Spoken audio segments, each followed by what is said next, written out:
네, 여러분들 안녕하세요. 저는 시중은행에서 사업자 대출, 최근에는 코로나 대출을 담당 업무를 하고 있는 시중은행 직원이고요. 전국의 소상공인 분들에게 조금이라도 도움을 드리고자 요즘에는 방구석에서 코로나 금융소상공인 대책본부 본부장을 맡고 있는 우빈 아빠입니다. 반갑습니다. 오늘은 이미 대출을 받으신 분들을 대상으로 약간 AS 같은 영상을 좀 올리려고 하는데요. 자, 구체적으로 여러분들이 받으신 코로나 대출 중에서 소상공인시장진흥공단에서 추천서 받고 신용보증재단에서 보증서 발급 받으셔서 1.5% 대출 받으신 분들은 가능한 한 빨리 5년짜리 적금 하나를 가입하시는 걸 추천드립니다. 그래도 요즘은 많은 분들이 코로나 대출을 받아가시고 있습니다. 4월 지나서 각 금융기관별로 신용등급별로 방문하셔야 될 기관이 나눠진 이후에 조금 속도가 나고 있는 상태인데요. 그래도 가장 아쉬운 부분은 정부자금, 소상공인시장진흥공단에서 추천서 받아서 보증서 받고 아니면 신용이나 부동산도 가능합니다. 1.5%짜리 5년짜리 대출, 요게 아직도 조금 늦어지고 있는 상태예요. 아마 제가 처음 코로나 대출 받는 법 영상을 올린 상품인데 대출 조건이 사실 가장 좋기는 합니다. 1.5% 고정금리로 5년 동안 받으실 수 있는 상품이고요. 그러다 보니 많은 분들이 신청을 하셨고 그만큼 시간이 한참 걸리는 것도 사실입니다.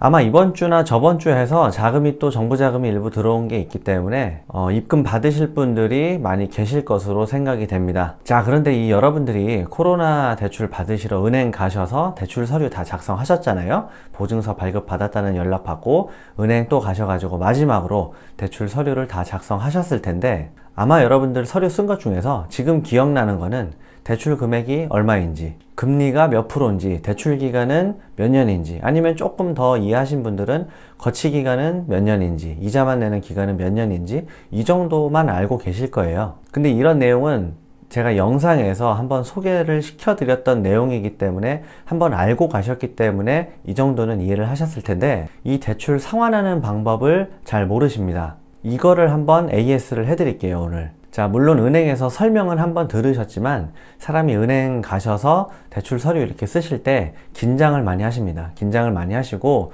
또 이 대출 신청하시는 분들이 연세가 좀 있으신 분들이 계시기 때문에 이분들은 사실은 이해를 잘 못하세요.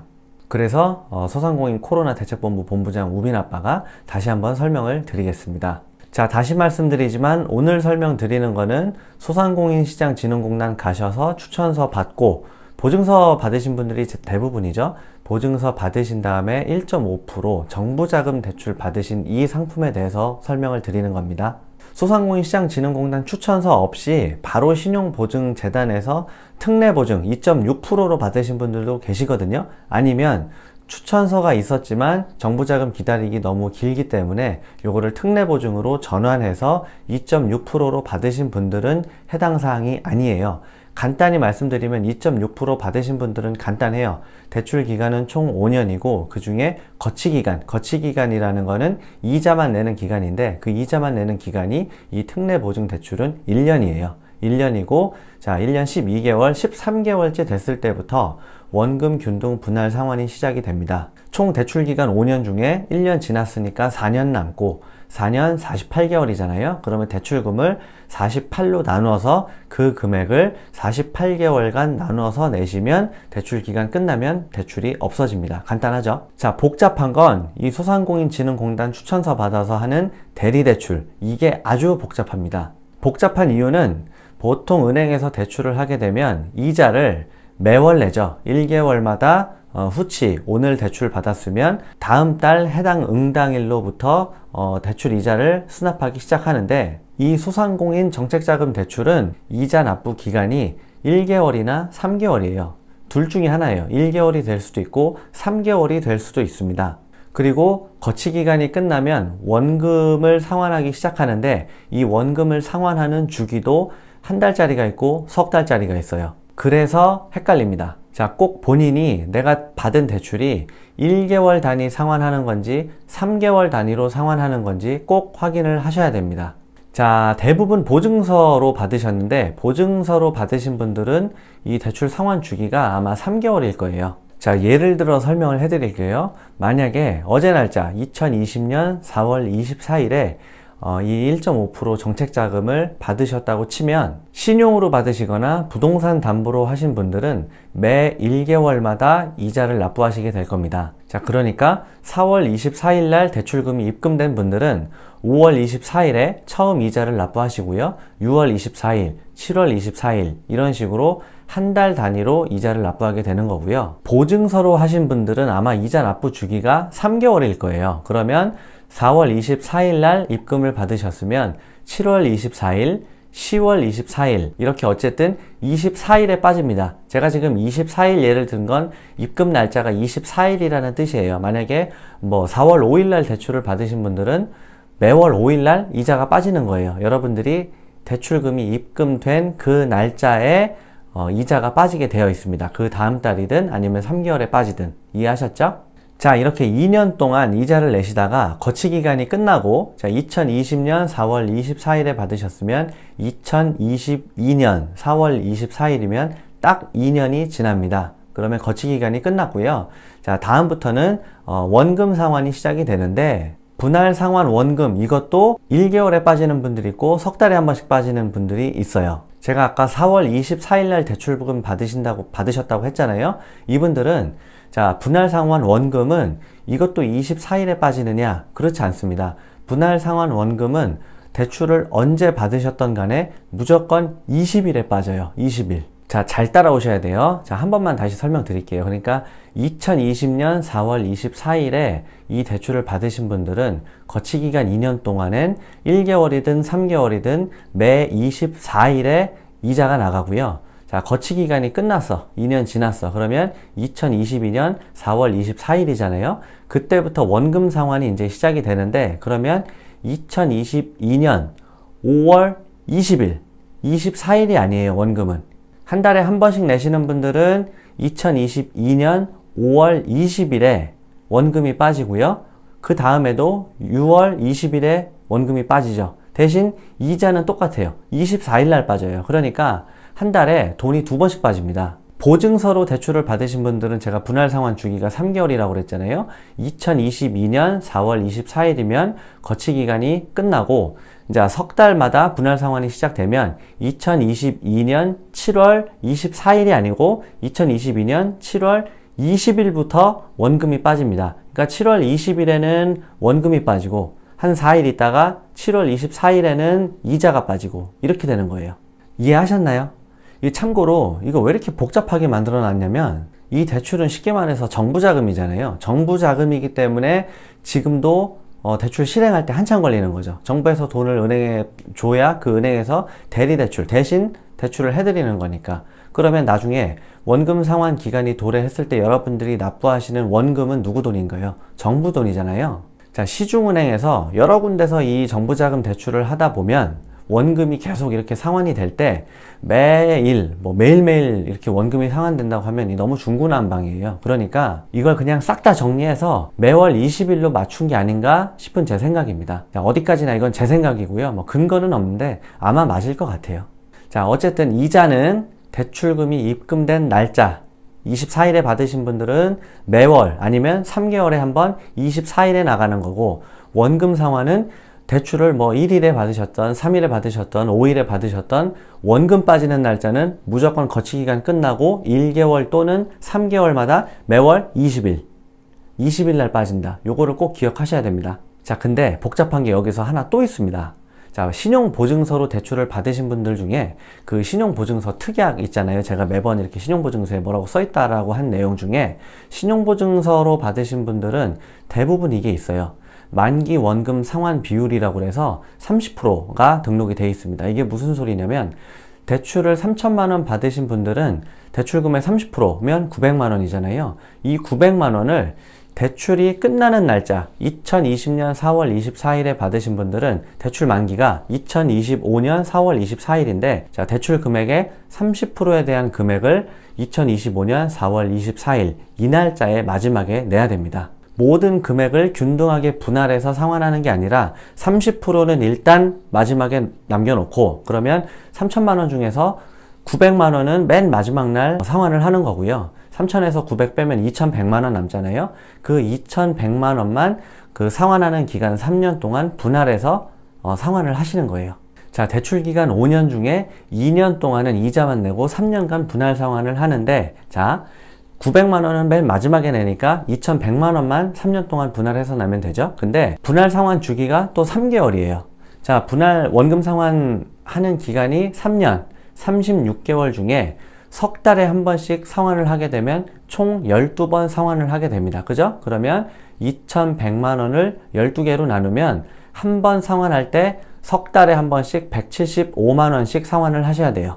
자, 그러니까 2020년 4월 24일, 자꾸 어제 날짜로 똑같이 예를 들게요. 이때 대출을 받으신 분들은 거치기간 2년 끝나고 2022년 4월 24일이 되는데 3개월마다 보증서로 대출 받으신 분들은 3개월에 한 번씩 상환을 하게 되니까 2022년 7월 24일이 아니고 7월 20일, 매월 20일에 나간다고 그랬죠. 원금은 2022년 7월 20일에 원금 175만 원이 한 번 빠지고 2022년 7월 24일은 이자 나가는 날이잖아요. 이때 이자가 한 11만 얼마 이렇게 빠져나가는 겁니다. 그렇게 나가고 나면 또 3개월 있다가 2022년 이번엔 10월이 되겠죠. 10월 달에 10월 20일 날 175만 원 또 한 번 나가고 10월 24일에 이자 나가고 전달이 아니라 전번 차에 175만 원 상환했으니까 그 다음에 내는 이자는 조금은 줄어들겠죠.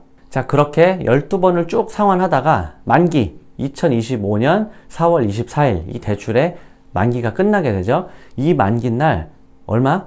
900만 원을 한 번에 상환하셔야 됩니다. 이거 사실 오늘 영상 찍은 이유가 바로 이 900만 원 때문에 찍은 거예요. 자, 여러분들 3천만 원 대출을 받으셨는데 900만 원, 거의 돈 1000만 원 되는 돈을 한 번에 내야 돼요. 일단 원금 상환이 시작되면 또 3개월에 한 번씩 175만 원씩 내야 된다고 그랬죠.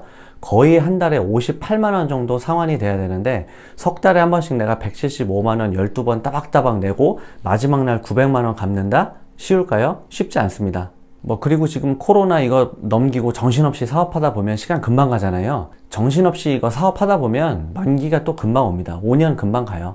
5년 금방 갔을 때, 자, 갑자기 900만 원 상환을 해야 돼. 갑자기 돈 1000만 원 생기나요? 그 이전에 3개월에 한 번씩 175만 원씩 따박따박 내는 것도 버거운데 만기 때 900만 원이 쉬울까요? 쉽지 않습니다. 자, 그러면 이때 가서 그럼 그 900만 원 대출 연장하지. 은행 가면 은행 대출 다 연장해 주니까 이렇게 생각하실 수도 있는데 그렇지 않습니다. 이 대출은 연장이 안 돼요. 정부 자금으로 딱 그 상환 스케줄 맞춰서 2년 거치 3년 분할 상환 30% 만기 상환 딱 정해져 있는 대출이기 때문에 요거는 연장이라는 게 없고 무조건 상환하셔야 돼요. 이때 가서 진짜 어려우면 다른 대출을 일으켜서 예를 들어 900만 원 갚아야 되잖아요. 그럼 이 만기 때 내가 도저히 못 갚겠다. 그러면 5년쯤 됐을 때 또 은행 가서 새로운 대출을 일으켜서 이 대출을 꺼야 돼요. 한 1000만 원 대출 새로 받아서 이 대출을 꺼야 되는데 그때 가면 또 은행 가서 아쉬운 소리 하고 또 이렇게 계속 반복이 되니까 그러면 요즘 대출 받으신 분들이 지금 거의 다 지금 몰려 있잖아요.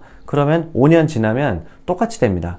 이분 만기된 분들이 5년 있다가 또 지금처럼 막 몰려요. 그러면 여러분들 중에 또 대출 상환이 어렵다고 은행에 많이 또 얘기하시는 분들이 지금처럼 많아질 텐데 그렇게 되면 일일이 상환을 해주질 않아요. 대환을 해주기가 쉽지 않습니다. 그래서 제가 이 대출 받으신 분들은 자, 지금부터 5년짜리 적금을 좀 미리 준비하시라는 거예요. 3천만 원 대출 받으셨다고 예를 들면은 900만 원 상환하셔야 된다고 그랬잖아요.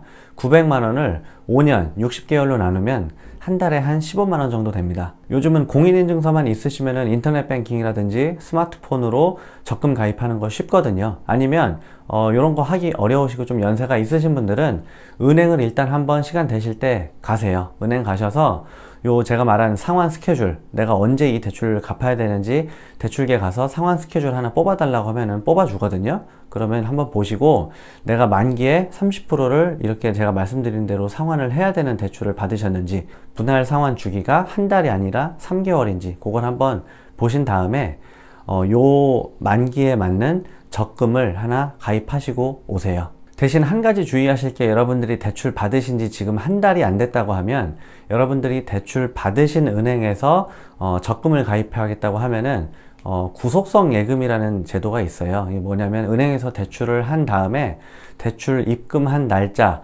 앞뒤로 한 달 동안은 적금을 가입하지를 못합니다. 그러니까 예를 들어 어제 대출하신 분들 2020년 4월 24일에 대출 받으신 분들은 그 같은 은행에서 적금을 가입하려면 2020년 5월 25일 이후에 적금 신청을 하셔야 적금에 가입하실 수가 있어요. 간단히 설명드리면 예전에 은행에서 대출을 해주고 그 대출금을 강제로 적금으로 예금을 유치했다 뭐 이런 그런 게 있었는데, 그거를 방지하고자 어쨌든 만들어 놓은 제도라서 여러분들이 여러분들 자의에 의해서 적금을 가입하고 싶다 하더라도 전산으로 제어가 됩니다. 그래서 한 달 이내에는 적금을 가입 못하니까 바로 좀 준비하고 싶다라고 하면 여러분들이 대출 받으신 은행 말고 다른 은행에서 가입을 하시면 됩니다. 대신 대출 만기를 여러분들이 받으신 대출 만기, 어제 대출 받으신 분들은 2025년 4월 25일 이전에 끝나는 적금으로 만드셔야겠죠. 왜냐면 만기 지나서 적금 만기가 오면 별로 의미가 없잖아요. 아니면 이때 중도에 깨야 되기 때문에 이자가 손해볼 수 있으니까 2025년 4월 25일보다 당겨서 뭐 59개월짜리 적금도 있고 58개월짜리 적금도 있고 자유적금도 있고, 그거는 가능한 부분이니까 미리 좀 그렇게 준비를 하시면 좋겠습니다. 자, 여러분들 화장도 화장하는 것보다 지우는 게 중요하다고 그러잖아요. 대출도 물론 지금 당장은 대출 받는 게 중요하지만 이 대출을 어떻게 잘 상환하느냐도 굉장히 중요합니다. 자, 지금처럼 경기가 안 좋을수록 자영업 하시는 분들은 진짜 앞만 보고 생활할 수밖에 없어요. 당장 이번 주에 뭐 치를 거, 뭐 이번 달 안에 치를 거 가까이 볼 수밖에 없는데, 이렇게 생활하다 보면 진짜 이 5년 만기가 훅 다가옵니다. 이거 30% 갚는 거 미리 준비 안 하시면 그때 돼서 또 스트레스 되니까 제 영상 오늘 보시고 미리미리 준비를 하셨으면 좋겠습니다. 자, 여러분들 최근에 2만 명 유튜버가 되었습니다. 너무너무 감사드리고요. 개인적으로는 되게 신기합니다. 6개월 전에는 정말 아무도 안 보겠지라는 생각으로 제가 올리고 싶은 영상 아무거나 올렸는데, 지금은 약간 제 취미생활 같이 돼버렸습니다, 유튜브가. 대신 요즘은 코로나 대출 이 사태 때문에 좀 책임감 같은 것도 좀 생기게 됐고요. 아무래도 대출 영상 관심 있으신 분들이 이 영상, 제 영상을 보시고 은행에 찾아오시기 때문에 가끔 저를 알아봐 주시는 구독자분들도 계신데, 그분들 입장에서도 되게 신기하시겠지만 저도 굉장히 신기합니다. 한 번도 뵌 적이 없는 분들인데 저를 알아보시고 굉장히 좋아하시고 마치 무슨 유명한 연예인 보듯 이렇게 하시면 저도 인생에서 처음 겪는 일이라서 기분은 되게 좋기도 합니다. 유튜브 보면은 되게 잘생긴 분들도 많고 재밌는 분들도 많고 진짜 뭐 좋은 영상들 많은데, 저는 뭐 그렇게 빵빵 터지는 영상들을 만들 수는 없을 것 같지만 어쨌든 앞으로도 그냥 길게 갔으면 좋겠습니다. 꾸준히 롱런하고 조금이라도 좀 유익한 정보를 담는 채널이 되도록 하겠습니다. 자, 오늘도 시청해 주셔서 감사합니다.